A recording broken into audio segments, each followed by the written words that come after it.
Hey gang, welcome to Gear Gab. It's me, Eridonis, and I'm here with my red headband on. And you know what that means? It means we're doing guerrilla tactics, alright? We're getting down and dirty. We're getting militaristic on our gear. And who better to do that with than Miles and the Roland SPD-SX. Yeah, we're going all in on the SPD-SX today. I mean, this video we're doing one little thing, but this is the first of a series. It's a big thing, though. It's a big thing. It is, as you will see. Lots of stuff comes from this lovely device. It's a great device. I mean, this is the brain of my band, essentially. That's saying a lot.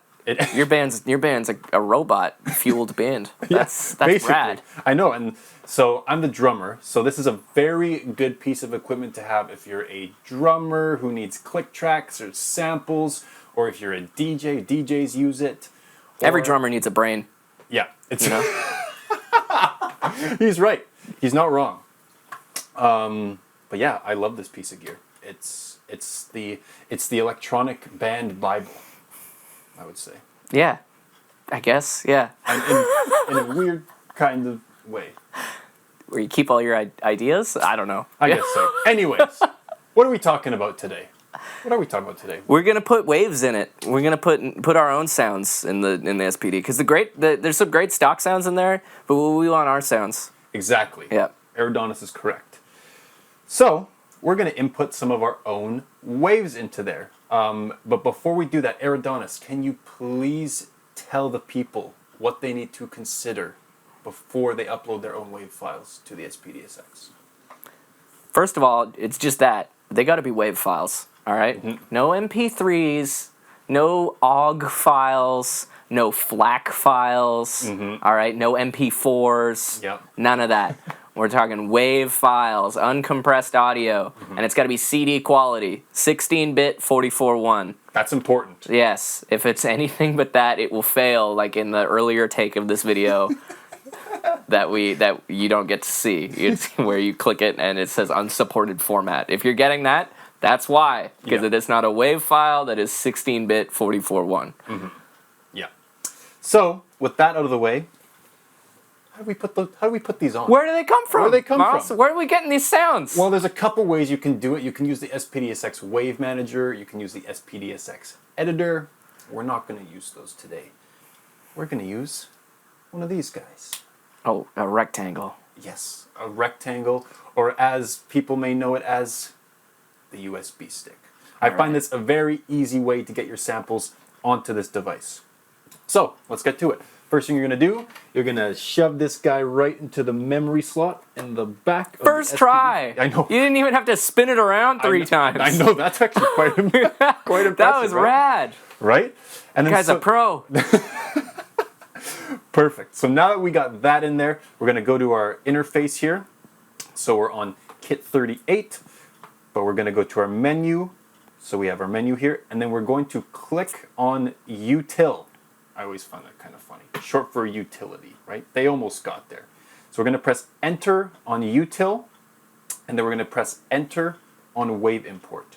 So now these are all the waves that are on this USB stick. And something that's very important to keep in mind is that when you load your waves onto the USB stick, they cannot be in a folder. They have to be as is on the USB stick, or else they're not going to appear on this list. Okay? To the root of the USB stick is what we call that in programmer language. The root of the USB stick. Well, you heard it here first.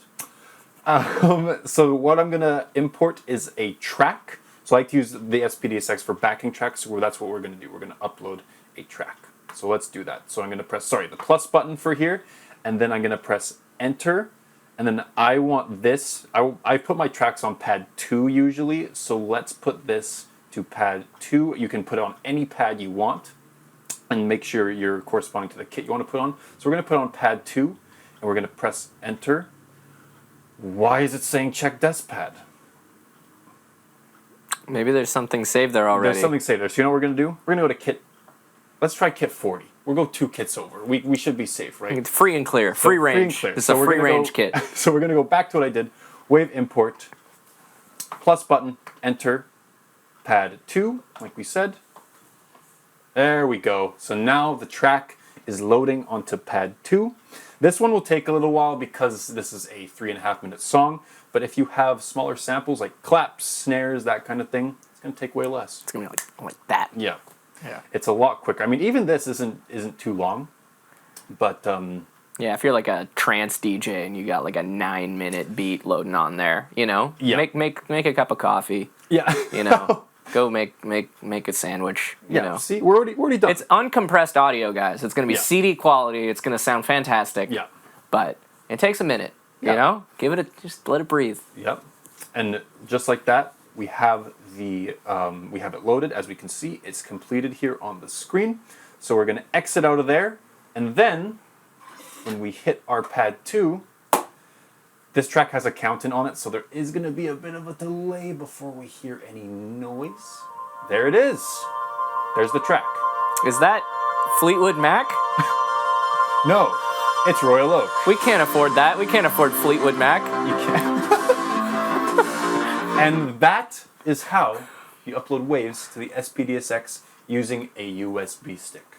So we're going to show you in the next videos what to do with those, how to use backing tracks with this magnificent machine. So, Because how are you going to stay in time? How are you going to do that? We got all kinds of other questions. All right, this is like a Marvel franchise right now. It's like, I just want to know what happens next. Yeah. How do the other waves play into it? Right? Find out next time on Gear Gab.